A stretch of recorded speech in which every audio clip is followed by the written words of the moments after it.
بسم اللہ الرحمن الرحیم۔ اللہ کے نام سے شروع جو بڑا مہربان اور نہایت رحم کرنے والا ہے۔ ناظرین محترم، غزوہ خیبر کے موقع پر ایک چرواہا حضور اقدس صلی اللہ علیہ وآلہ وسلم کی خدمت اقدس میں حاضر ہوا۔ وہ یہودیوں کی بکریاں چرایا کرتا تھا۔ اس چرواہے نے جب دیکھا کہ خیبر سے باہر مسلمانوں کا لشکر پڑاؤ ڈالے ہوئے ہے، اس کے دل میں خیال آیا کہ میں جا کر ان سے ملاقات کروں اور دیکھوں کہ یہ مسلمان کیا کہتے ہیں اور کیا کرتے ہیں۔ چنانچہ بکریاں چراتا ہوا مسلمانوں کے لشکر میں پہنچا اور ان سے پوچھا کہ تمہارے سردار کہاں ہیں؟ صحابہ اکرام نے بتایا کہ ہمارے سردار حضور نبی اکرم صلی اللہ علیہ وآلہ وسلم اس خیمے کے اندر ہیں۔ پہلے تو اس چرواہے کو ان کی بات پر یقین نہیں آ رہا تھا اور اس نے سوچا کہ اتنے بڑے سردار ایک معمولی سے خیمے کے اندر کیسے بیٹھ سکتے ہیں۔ اس کے ذہن میں یہ تھا کہ جب آپ اتنے بڑے بادشاہ ہیں تو بہت ہی شان و شوکت اور ٹھاٹ باٹ کے ساتھ رہتے ہوں گے، لیکن وہاں تو کھجور کے پتوں کی چٹائی سے بنا ہوا خیمہ تھا۔ خیر، وہ اس خیمے کے اندر آپ صلی اللہ علیہ وآلہ وسلم سے ملاقات کے لیے داخل ہوا اور آپ سے ملاقات کی اور پوچھا کہ آپ کیا پیغام لے کر آئے ہیں، آپ کس بات کی دعوت دیتے ہیں؟ حضور اقدس صلی اللہ علیہ وآلہ وسلم نے اس کے سامنے اسلام اور ایمان کی دعوت رکھی اور اسلام کا پیغام دیا۔ اس نے پوچھا کہ اگر میں اسلام کی دعوت قبول کر لوں گا تو میرا کیا انجام ہوگا اور کیا رتبہ ہوگا؟ حضور اقدس صلی اللہ علیہ وآلہ وسلم نے فرمایا کہ اسلام لانے کے بعد تم ہمارے بھائی بن جاؤ گے اور ہم تمہیں گلے سے لگائیں گے۔ اس چرواہے نے کہا کہ آپ مجھ سے مذاق کر رہے ہیں، میں کہاں اور آپ کہاں؟ میں ایک معمولی سا چرواہا ہوں اور میں سیاہ فام انسان ہوں، میرے بدن سے بدبو آ رہی ہے، ایسی حالت میں آپ مجھے کیسے گلے سے لگائیں گے؟ حضور اقدس صلی اللہ علیہ وآلہ وسلم نے فرمایا کہ ہم تمہیں ضرور گلے سے لگائیں گے اور تمہارے جسم کی سیاہی کو اللہ تعالیٰ تابانی سے بدل دیں گے اور اللہ تعالیٰ تمہارے جسم سے اٹھنے والی بدبو کو خوشبو سے بدل دیں گے۔ یہ باتیں سن کر وہ فوراً کلمہ شہادت پڑھ کر مسلمان ہو گیا۔ پھر حضور اقدس صلی اللہ علیہ وآلہ وسلم سے پوچھا کہ یا رسول اللہ، اب میں کیا کروں؟ آپ صلی اللہ علیہ وآلہ وسلم نے فرمایا تم ایسے وقت پر ایمان لائے ہو کہ نہ تو اس وقت کسی نماز کا وقت ہے کہ میں تم سے نماز پڑھواؤں اور نہ ہی روزہ کا زمانہ ہے کہ میں تم سے روزے رکھواؤں، اور زکوٰۃ تم پر فرض نہیں۔ اس وقت صرف ایک ہی عبادت ہو رہی ہے جو تلواروں کی چھاؤں میں انجام دی جاتی ہے، اور وہ جہاد ہے۔ اس چرواہے نے کہا یا رسول اللہ صلی اللہ علیہ وآلہ وسلم، میں اس جہاد میں شامل ہو جاتا ہوں، لیکن جو شخص جہاد میں شامل ہوتا ہے اس کے لیے دو میں سے ایک صورت ہوتی ہے، یا غازی یا شہید۔ تو اگر میں جہاد میں شہید ہو جاؤں تو وہاں میری کوئی ضمانت لے؟ حضور اقدس صلی اللہ علیہ وآلہ وسلم نے فرمایا کہ میں اس بات کی ضمانت لیتا ہوں کہ اگر تم اس جہاد میں شہید ہو گئے تو اللہ تعالیٰ تمہیں جنت میں پہنچا دیں گے اور تمہارے جسم کی بدبو کو خوشبو سے تبدیل فرما دیں گے اور تمہارے چہرے کی سیاہی کو سفیدی میں تبدیل فرما دیں گے۔ چونکہ وہ چرواہا یہودیوں کی بکریاں چراتا ہوا وہاں پہنچا تھا، اس لیے حضور اقدس صلی اللہ علیہ وآلہ وسلم نے فرمایا کہ تم جو بکریاں لے کر آئے ہو ان کو جا کر واپس کرو، اس لیے کہ یہ بکریاں تمہارے پاس ایمانت ہیں۔ اسے اندازہ لگائیں کہ جن لوگوں کے ساتھ جنگ ہو رہی ہے، جن کا محاصرہ کیا ہوا ہے، ان کا مال غنیمت ہے، لیکن چونکہ وہ چرواہا بکریاں معاہدے پر لے کر آیا تھا، اس لیے آپ صلی اللہ علیہ وآلہ وسلم نے حکم دیا کہ پہلے وہ بکریاں واپس کر کے آؤ، پھر آ کر جہاد میں شامل ہونا۔ چنانچہ اس چرواہے نے جا کر بکریاں واپس کی اور واپس آ کر جہاد میں شامل ہوا اور شہید ہو گیا۔ جب جنگ ختم ہوئی تو حضور اقدس صلی اللہ علیہ وآلہ وسلم لشکر کا جائزہ لینے لگے۔ ایک جگہ آپ صلی اللہ علیہ وآلہ وسلم نے دیکھا کہ صحابہ اکرام کا مجمع اکٹھا ہے۔ جب آپ قریب پہنچے تو ان سے پوچھا کہ کیا بات ہے؟ صحابہ اکرام نے فرمایا جو لوگ جنگ میں شہید ہو گئے ہیں ان میں سے ایک آدمی ایسا بھی ہے جس کو ہم میں سے کوئی نہیں پہچانتا۔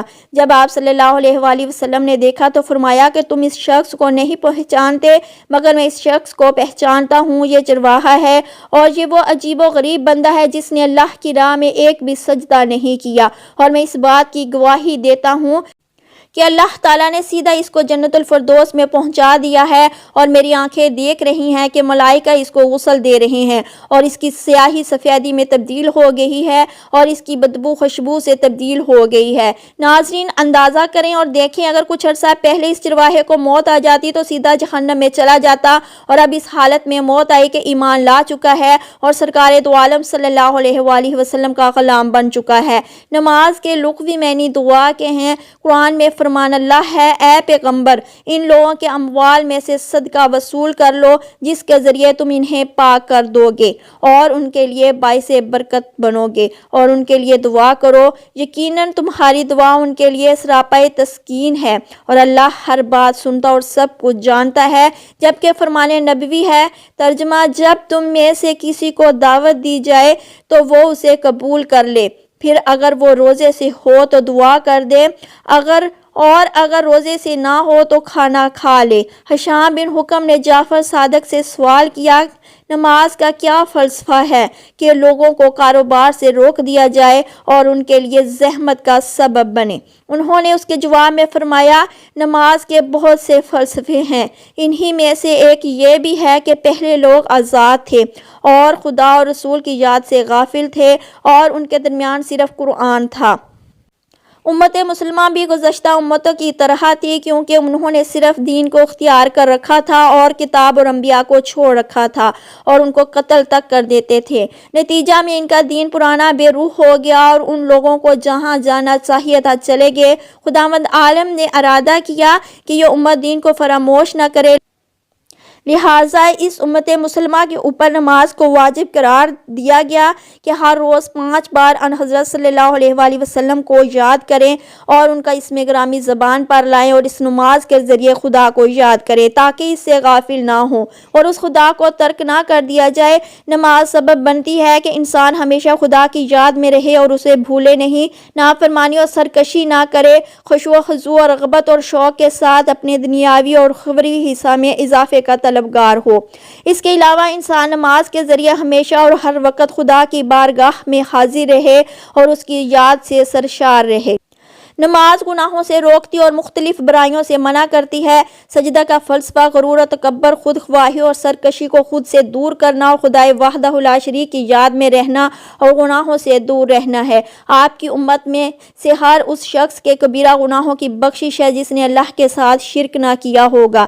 اللہ تبارک و تعالیٰ نے ہر چیز کا حکم زمین پر وحی کے ذریعے نازل فرمایا، لیکن نماز ایک ایسا اہم فریضہ اور عظیم الشان تحفہ ہے کہ جسے اللہ تعالیٰ نے وحی کے ذریعے زمین پر نہیں بلکہ پیغمبر خیر الورا کو آسمانوں کی بلندیوں پر بلا کر عطا فرمایا۔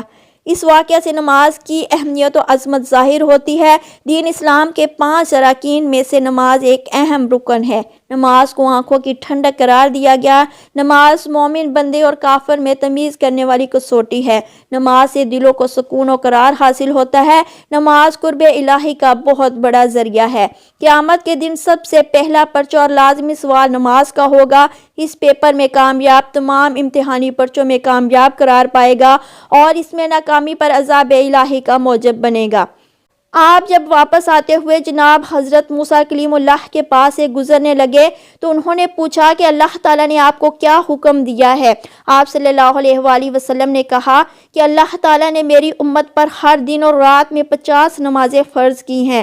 حضرت موسیٰ علیہ السلام نے کہا کہ آپ کی امت ہر دن اور رات میں 50 نمازیں پڑھنے کی طاقت نہیں رکھتی، لہٰذا رب تعالیٰ کے پاس جاؤ اور تخفیف کروا لو، کیونکہ میں نے بنی اسرائیل کو آزمایا ہے اور اس تجربہ کی روشنی میں کہتا ہوں کہ آپ کی امت اس کی طاقت نہیں رکھتی۔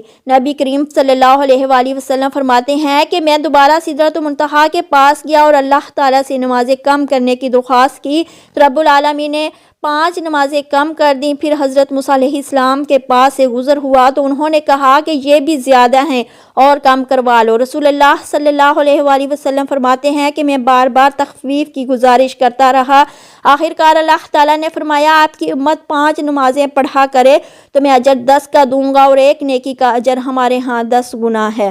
آپ صلی اللہ علیہ وآلہ وسلم کی امت 5 نمازیں پڑھے گی، ان کے نامہ اعمال میں 50 درج کی جائیں گی، یعنی 50 نمازوں کا اجر و ثواب ملے گا۔ پڑھنے میں 5 اور ثواب کے لحاظ سے 50۔ نبی رحمت نے اس موقع پر ارشاد فرمایا، جو نیکی کا ارادہ کرے گا اس کے لیے نیکی کرنے سے پہلے ہی ایک نیکی لکھ دی جاتی ہے۔ سبحان اللہ۔ غور فرمائیں کہ 5 نمازوں کا اجر 50 کا پائیں۔ آج کتنے لوگ ہیں جو نمازیں پڑھتے ہیں؟ اگر میں یوں کہوں کہ بجا ہوگا کہ 5% مسلمان نمازی ہیں، لیکن ہم معراج بڑی دھوم دھام سے مناتے ہیں، کھانے اعلیٰ سے اعلیٰ قسم کے پکتے ہیں، جلوس نکالے جاتے ہیں، مسجدوں، مزاروں، سرکاری اداروں اور عمارتوں پر چراغاں کیا جاتا ہے، کوئی روزہ رکھتا ہے تو کوئی رات کو قیام کرتا نظر آتا ہے، حالانکہ شریعت محمدیہ میں ان رسومات کا کوئی ثبوت نہیں۔ معراج کی اثر روح نماز سے ہم غافل ہیں۔ جس چیز کا ثبوت نہیں اس کا اہتمام کیا جاتا ہے، اور جس چیز کے کرنے کا حکم دیا گیا ہے اس کی پرواہ نہیں۔ نماز من جانب اللہ تحفہ ہے، اس کی قدر کریں۔ غور فرمائیں کہ ہمارا کوئی عزیز رشتہ دار ہمارے گھر تحفہ لے کر آ جائے اور ہم اسے قبول نہ کریں یا قدر نہ کریں تو وہ ہمارے ساتھ تو تعلقات ختم کرنے کو تیار ہو جاتا ہے۔ کیا رب العالمین کا ہم پر اتنا بھی حق نہیں کہ ہم نماز پڑھ کر اس کے تحفے کو قبول کریں؟ نماز چھوڑنا کفر ہے۔ جس شخص کی عصر کی نماز فوت ہوگی اس کا گھر اور مال تباہ و برباد ہو گیا۔ جو 5 نمازوں کی حفاظت نہیں کرتا وہ قیامت کے دن فرعون قارون ابی بن خلف کے ساتھ ہوگا۔ مسلمان بندے اور کفر کے درمیان فرق نماز کا چھوڑنا ہے۔ ان احادیث کی روشنی میں ہمیں سوچنا ہوگا کہ نماز چھوڑنا کتنا بڑا سنگین جرم ہے۔ نماز کا چھوڑنا اللہ کے تحفے کی ناقدری اور قبول نہ کرنے کے مترادف ہے۔ نماز چھوڑنا اللہ اور اس کے رسول صلی اللہ علیہ وآلہ وسلم کے حکم کا انکار ہے۔ میرے خیال میں جہاں عوام نماز چھوڑنے میں مجرم ہیں وہاں حکمران بھی پیچھے نہیں۔ ترک نماز کا کوئی بھی عمل اللہ کے ہاں قابل قبول نہیں، نہ حج، نہ قربانی، نہ روزے، نہ صدقہ و خیرات۔ شب معراج کا قیام کرنے والے کو روزہ رکھنے کا کوئی فائدہ نہیں ہوگا۔ دعا کرتے ہیں کہ اللہ تعالی حضور اکرم صلی اللہ علیہ وآلہ وسلم کے صدقہ وسیلہ و جلیلہ سے ہمیں دین اسلام پر چلنے کی توفیق عطا فرمائے اور ہمیں بھی جنت الفردوس میں اعلیٰ مقام عطا فرمائے، آمین۔ ناظرین، کامنٹ باکس میں اللہ تعالیٰ کے 99 ناموں میں سے ایک نام ضرور ٹائپ کریں۔